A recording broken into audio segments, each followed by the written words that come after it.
देखिए, कभी कभी ऐसा होता है कि हमको कुछ बातें याद रह जाती हैं। हमारे मस्तिष्क में कुछ बातें हमेशा के लिए घर कर जाती हैं, क्योंकि हम उन बातों का अनुभव करते समय रोमांचित अनुभव करते हैं।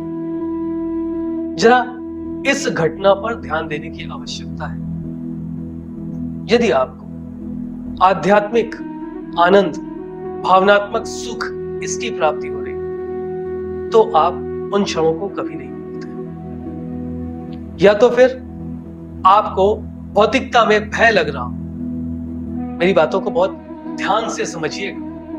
ये दो अवस्थाएं, एक तो आध्यात्मिक परमानंद जिसमें प्रेम सम्मिलित है, प्रेम के उन क्षणों को जिसमें आपको आध्यात्मिक आनंद का अनुभव होता है, उन्हें आप कभी नहीं भूल पाते। और दूसरा भौतिक भय, आध्यात्मिक परमानंद और दूसरा भौतिक भय। यदि भौतिक भय होता है किसी भी चीज का, किसी अपने से बिछड़ जाने का भय, कुछ ऐसे क्षण जिसमें आपको लगता है कि हमारे द्वारा अर्जित किया हुआ कोई भी रिश्ता, कोई संबंध या कोई संपत्ति हमसे अचानक से छूट जाए, तो उस भय को भी आप कभी भूल नहीं पाते। और ऐसे में शरीर, यदि भौतिक आपको अवस्थाओं के कारण भय उत्पन्न हो रहा है, तो शरीर प्रतिक्रिया देता है, शरीर में कंपन होने लगता है, हृदय गति असंतुलित हो जाती है, आंखों से अश्रु बहने लगते हैं। और ये आपके मस्तिष्क की जो कोर है उनमें जाकर के छप जाते हैं ये क्षण। यदि आपका जीवन 20 साल का हो गया है, तो संपूर्ण 20 वर्ष आपको याद नहीं होंगे, लेकिन 20 वर्ष में घटे इस प्रकार के अनुभव आपको हमेशा याद होंगे। देखिए, आध्यात्मिक परमानंद वो अवस्था है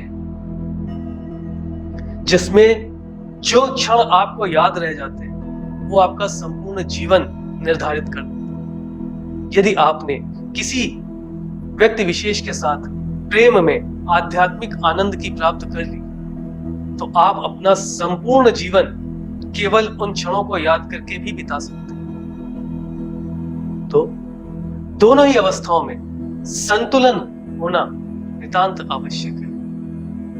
यदि आपने आध्यात्मिक आनंद में, आध्यात्मिक परमानंद में, प्रेम के क्षणों में कोई सुखद अनुभूति की है, तो प्रयासरत रहिए कि वो अनुभूति, उसकी पुनरावृत्ति होती रहे, जिससे आप कभी अवसाद में नहीं जाते, आप जीवन में सुख को प्राप्त करते हैं। भले ही आपके पास सुविधाएं ना हो, परंतु सुख आपको मिलता रहता है।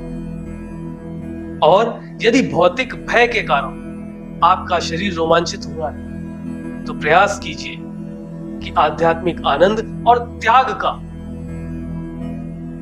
अनुसरण कीजिए। त्याग की जो प्रक्रिया है उसको लगातार सीखिए, जिससे ये दोनों प्रकार की अनुभूतियां संतुलन में रहे, क्योंकि ये जीवन में हमें बहुत कुछ निर्धारित करते हैं। और हम अपना संपूर्ण जीवन, आप कभी सोच कर देखिए, यदि आप अपने जीवन के बारे में सोचते हैं तो आपको केवल वही क्षण याद आते हैं जो आपका संपूर्ण जीवन चला। यदि आपके जीवन में आध्यात्मिक परमानंद की अधिकता है, तो आप सुखद जीवन व्यतीत करेंगे। आप जहां भी बैठेंगे लोगों को सुखी करेंगे। आपकी उपस्थिति में लोग अपने अवसाद भूल जाएंगे।